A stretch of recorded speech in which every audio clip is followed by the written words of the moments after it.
அஸ்ஸலாமு அலைக்கும் வரஹ்மத்துல்லாஹி வபரகாத்துஹு. அல்ஹம்துலில்லாஹி ரப்பில் ஆலமீன். கண்ணியத்திற்கும் பெருமதிப்பிற்கும் உரிய எல்லாம் வல்ல அல்லாஹுவின் நல்லடியார்களே, அல்லாஹுடைய பேரருளால் அந்த ஏக இறைவனுடைய அருள் நிறைந்த மாதமான ரமலான் மாதத்தை நாம் அனைவரும் அடைந்திருக்கிறோம். அந்த மாதத்தினுடைய முதல் இரவில் இரவு தொழுகையை நிறைவேற்றியவர்களாக அல்லாஹுடைய மார்க்க செய்திகளை அறிந்து கொள்ள வேண்டும் என்ற உயர்ந்த சிந்தனையில் இந்த சபையிலே ஒன்று திரண்டிருக்கிறோம். 10லிருந்து 10:30 வரைக்கும் நேரம் கொடுத்துருந்தாங்க. தொழுகையினுடைய நேரம் அதிகமான காரணத்தினால ஒரு அதிகபட்சம் 1/4 மணி நேரத்துக்குள்ள என்னுடைய இந்த உரையை நிறைவு செய்கிறேன். முதலாவதாக இன்றைய தினத்தில் நம்ம எந்த விதமான தலைப்புகள் இல்லாமல் ரமலானை எவ்வாறு ஒரு ஈமான் கொண்டவர் கையாள வேண்டும் என்கிற ஒரு சில முக்கியமான செய்திகளை மட்டும் உங்களுக்கு மத்தியில் நினைவுபடுத்த நான் ஆசைப்படுகிறேன். ரமலான் என்கிற மாதம் ஒவ்வொரு மக்களையும் ஒவ்வொரு விதத்திலே அணுகக்கூடிய இடத்தில் இருக்கும். சில மக்களை நீங்கள் பார்க்கலாம், ஆரம்பத்தில் அதிகமாக அமல் செய்வார்கள், போக போக அந்த அமல்கள் குறைந்துவிடும். யாருக்கிட்ட இது மாதிரியான சிந்தனைகள் எழும் என்று கேட்டால், இப்போ பிறை பார்க்கப்பட்டது, பிற பார்த்ததிலிருந்து அமல்கள் கொஞ்சம் அதிகமாயிடும், திக்ருகள் அதிகமாயிரும், துவாக்கள் அதிகமாயிரும், தொழுகைகள் அதிகமாயிடும். கொஞ்ச நேரம் கூட கேப் விடாம நாவுகள் திக்ருகளை முழங்கி கொண்டே இருக்கும். ஏன்னா நன்மை அதிகமாயிடுச்சு பார்த்தீங்களா அப்படின்னு சிலர் ஆர்வத்தினுடைய மிகுதி அதை தனக்குத்தானே பாதிப்பை ஏற்படுத்தக்கூடிய வகையில் இந்த அமல்களை சில மக்கள் அமைத்துக் கொள்வார்கள். அது 4 நாள் தான் செல்லுபடியாகும், அதுக்கு மேல வராது. அல்லாஹ்வுடைய தூதர் அவர்கள்ட்ட ஆயிஷா நாயி ஒரு பெண்ணுடைய அமலை குறித்து சொல்லுகிறார்கள். அல்லாஹ்வுடைய தூதரே, இந்த பெண்ணை பத்தி உங்களுக்கு தெரியுமா? தொழுகையெல்லாம் ரொம்ப அழகா இருக்கும், ரொம்ப நீளமா இருக்கும், அமல்கள்லாம் ரொம்ப அற்புதமா இருக்கும், நம்மளாம் பார்த்து வியப்படைகிற விதத்தில் அந்த அமல் இருக்கும் என்று வேறு ஒரு பெண்ணுடைய அமலை குறித்து நபியிடத்தில் ஆயிஷா நாயகி புகழ்ந்து பேசுகிறார்கள். அப்ப ரசூலுல்லாஹ் சொன்னாங்க, ஆயிஷாவை நீ நிறுத்து, அதை பத்தி பேச வேண்டியதில்லை. இந்த மிகுதியாக நடக்கிறது என்ற அமல்கள் தாக்கு பிடிக்காது, பல நாட்கள் அது மக்கள் மத்தியில வராது. குறைவாக செய்தாலும் சரி, நிரந்தரமாக செய்வதை அல்லாஹ் ரப்புல் ஆலமீன் விரும்புகிறான் என்று நபி அவர்கள் சொன்னார்கள். எனவே முதல் அடிப்படையாக நீங்கள் தெரிந்து வைத்துக் கொள்ளுங்கள், ரமலான் வந்த உடனே அதிகமாக நன்மை செய்ய வேண்டும் என்ற சிந்தனையை உடைத்துவிட்டு குறைவாக செய்யுங்கள், பிரச்சனை இல்லை. முழு ரமலானையும் பயன்படுத்தியாரும், ஒரு நாள் கூட விட்டு விடாமல் இரவு தொழுகை, ரமலானுடைய நோன்புகள், குர்ஆனை வாசிப்பதோ, மனனமிடுவதோ, திக்ருகளை செய்வதோ, இன்ன பிற அமல்களில் ஈடுபடுவதோ, முழு ரமலானையும் பயன்படுத்திவிட வேண்டும் என்கிற அந்த எண்ணத்தை நாம் வளர்த்துக் கொள்ள வேண்டும். இந்த ஷைத்தான் எப்படி வேற சிந்தனைகளை தூண்டுவான் என்று கேட்டால், சில நாட்கள் ஓடிரும். உண்மையில ரமலானை பாருங்கள், ரொம்ப ஸ்பீடா போகும். இப்பதான் பிற பார்த்த மாதிரி இருக்குது, அதுக்குள்ள 10 நாள் முடிஞ்சிருச்சாமே அப்படிம்பாங்க. 20 நாள் முடிஞ்சிருச்சு, நாளைக்கு ஒற்றைப்படை இரவாமே அப்படிம்பாங்க. திடீர்னு பார்த்தா 29வது இரவுல நிற்கும். ரொம்ப வேகமாக ஓடும். ஓடும் போது சிந்தனை எப்படி மாறும்னு கேட்டா, 10 நாள் போயிடுச்சு, 20 நாள்ல என்னத்தை குர்ஆனை ஓதியா முடிக்க முடியும், 10 நாளே தொழுவல, 20 நாள் தொழுவா போறோம். இது மாதிரியான பின்பம் எண்ணம் உள்ளத்துல வரும். முதல்ல ஒரு அடிப்படையை புரிந்து கொள்ளுங்கள், அதிக அமலை அல்லாஹ் எதிர்பார்க்கவே கிடையாது. நிறைய நன்மை, நிறைய வழிபாடு எதிர்பார்க்கல. அல்லாஹ்வை பொறுத்தவரை உள தூய்மையோடு நீங்கள் அற்ப காரியங்களில் ஈடுபட்டாலும் சரி, அதை நீங்கள் அல்லாஹுக்காக வேண்டி மன உறுதியோடு செயல்படுத்த வேண்டும் என்ற எண்ணத்தை நீங்கள் செயல்படுத்த வேண்டும். அதைத்தான் இஸ்லாம் எதிர்பார்க்கிறது. நபி அவர்கள் சொல்லுகிறார்கள், இன்னமல் அமாலு பில் ஹவாத்தீம், செயல்கள் அனைத்தும் இறுதி நிலையை வைத்து தான் அல்லாஹ் தீர்மானிக்கிறான். எத்தனை வருஷம் நீங்க வாழ்ந்தீங்கிறது அல்லாஹ்க்கு முக்கியம் இல்லை, இறுதி நேரத்தில் நீங்கள் எப்படி இருந்தீர்கள் என்பதுதான் முக்கியம். கடந்த கால பாவங்களை எல்லாம் மறந்துவிட்டு அதை அல்லாஹ்விடத்திலே மன்னிப்பு தேடிவிட்டு வரக்கூடிய நாட்களை பரிசுத்தமான முறையிலே இந்த ரமலானுடைய காலத்தை அடைய வேண்டும் என்பதை நாம் புரிந்து கொள்ளணும்.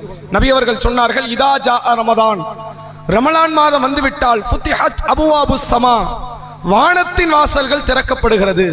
ஒ ஃபுத்திஹத் அபுவாபுல் ஜன்னா, சொர்க்க வாசல்கள் திறக்கப்படுகிறது. ஒ குல்லிகத் அபுவாபுன் நார், நரக வாசல்களை அல்லாஹ் அடைத்து விடுகிறான். ஒ சுல்சிலத்தி ஷயாத்தீன், ஷைத்தான்களை அல்லாஹ் விளங்கிட்டு வைத்து விடுகிறான் என்றார்கள் நபி அவர்கள். இவ்வளவு பெரிய ஏற்பாடு. சொர்க்கத்தை திறந்து விடுறான், நரகத்தை மூடிடுறான், வானத்தை திறந்து விடுகிறான், ஷைத்தான்களை எல்லாம் விளங்கிட வைக்கிறான். இவ்வளவு பெரிய ஏற்பாடுகளை அல்லாஹ் செய்வதற்கு தெரியுமா? நம்மளை கொஞ்சம் நன்மைகளை அதிகப்படுத்துவதற்காக, நாம அல்லாஹ்வுடைய சொர்க்கத்தை வேண்டி விரும்பி தாங்கி முன்னால் வருவதற்காக வேண்டி இறைவன் செய்யக்கூடிய ஒரு முக்கியமான ஏற்பாடு இந்த காரியங்கள். அதை உணர்ந்த இந்த ரமலான் மாதத்தில் குறைவான நன்மைகளை செய்யுங்கள், பிரச்சனை இல்லை. ஆனால் அதை நிரந்தரமாக செய்ய வேண்டும் என்ற மனநிலையில் அதை நாம் உருவாக்கி கொள்ள வேண்டும். அதே நேரத்தில் ஒரே ஒரு தகவலை சொல்லி நிறைவு செய்கிறேன்.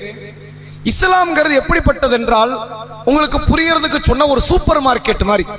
இஸ்லாம் எப்படிப்பட்டது? ஒரு சூப்பர் மார்க்கெட் மாதிரி. நான் சொல்ற உதாரணம் ஏன் அப்படி சொல்றேன் அப்படின்னா, நீங்க எத்தனையோ பல கடை தெருக்களை பார்த்திருக்கலாம், கடை வீதிகளை பார்த்திருக்கலாம்.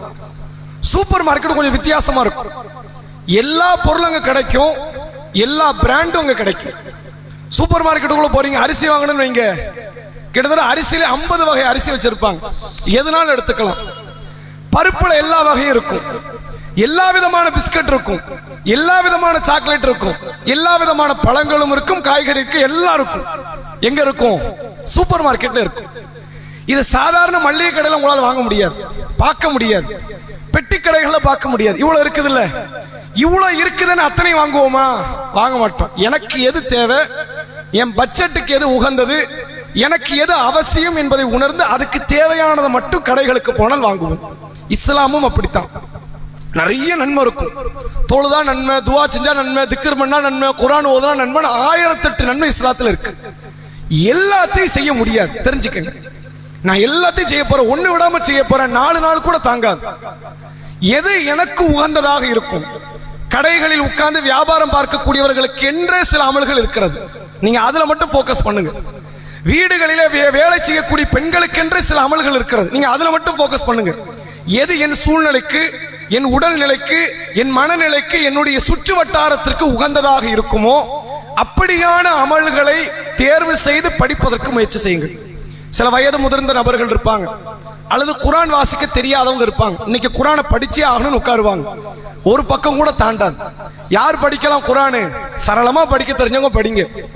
யார் படிக்க வேண்டியதில்லை, இதுல மட்டுமே நேரத்தை செலவழித்து பல மணி நேரங்களை இழந்து விடக்கூடியவர்கள் அதை விட்டுட்டு வேற அமல்களை செய்யலாம். எது தனக்கு உரித்தாததாக இருக்குமோ, எது தான் செய்வதற்கு இயல்பானதாக அமையுமோ அப்படிப்பட்ட அமல்களை செய்ய வேண்டும். எல்லா அமலையும் நபியாலே செய்ய முடியாது. யாராலே செய்ய முடியாது? ரசூலுல்லாவாலேயே எல்லா அமலையும் செய்ய முடியாது. அதுக்கு ஒரு செய்தியை நீங்கள் பார்க்கலாம்.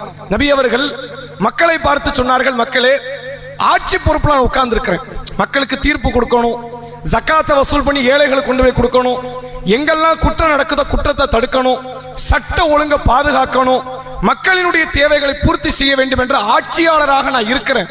என்னால எங்க போக முடியல? யுத்த களத்துக்கு போக முடியல. ரசூலுல்லா காலத்துல மொத்தம் 19 யுத்த களம் நடந்தது. ரசூலுல்லா எல்லா யுத்த களத்திலும் கலந்துக்கல. ரொம்ப சின்ன எதுவெல்லாம் சின்ன சின்ன யுத்தங்கள் இருக்கிறதெல்லாம் விட்டுட்டாங்க. Tabuk, Khaybar, Hunain, Badr, Uhud என்ற பெரும் பெரும் யுத்த களத்துல மட்டும்தான் ரசூலுல்லா உள்ள போறாங்க. ஏன்? இங்க நம்ம போனாதான் கடமை நடக்கும். பெரிய படை, அதை எதிர்கொள்ளணும். சஹாபாக்கள் பலகீனம் அடைஞ்சிடக்கூடாது, நம்ம போய் நிக்கணும்னு போயிட்டாங்க. எதெல்லாம் சின்ன சின்ன யுத்த களங்களோ ரசூலுல்லாஹ் போகல, சஹாபாக்கள் அனுப்பி வச்சுட்டாங்க. உசாமா நீங்க தலைமை தாங்குங்கன்ட்டாங்க, ஹாலித் பின் வலீத் நீங்க தலைமை தாங்குங்கங்கறாங்க, ஸைத் பின் ஹாரிஸா நீங்க தலைமை தாங்க, எல்லாத்தையும் அனுப்பி வச்சுட்டாங்க. அனுப்பி வச்சிட்டு ரசூலுல்லாஹ் சொல்றாங்க, மக்கள் மீது பொறுப்பு சாட்டப்பட்ட இந்த அமானிதம் என் மீது இல்லாமல் இருந்தா, ஆட்சியாளனாக நான் மட்டும் இல்லாமல் இருந்திருந்தால் நான் ஒரு யுத்த களத்தை கூட விட்டு இருக்க மாட்டேன். என்னால் அதையும் கவனிக்க முடியல, அதை கவனிச்சா இதை கவனிக்க முடியாது, இதை கவனித்தால் அதை கவனிக்க முடியாது என்ற நிலையில் நான் இருப்பதனால் நான் ஆட்சியை பார்க்கிறேன், எதை பார்க்கல, யுத்த களத்தை நான் பார்க்காமல் இருந்து விடுகிறேன் என்று அல்லாஹ்வுடைய தூதர் அவர்கள் சொன்னார்கள். எனவே இந்த அடிப்படையை ஏற்றுக்கொள்ளுங்கள். எல்லா நன்மையும் ஒருவனால் செய்ய முடியாது. எல்லா நன்மையும் முழுமையாக நான் மட்டும் செய்ய வேண்டும் என்றால் நடக்காது, சாத்தியப்படாது.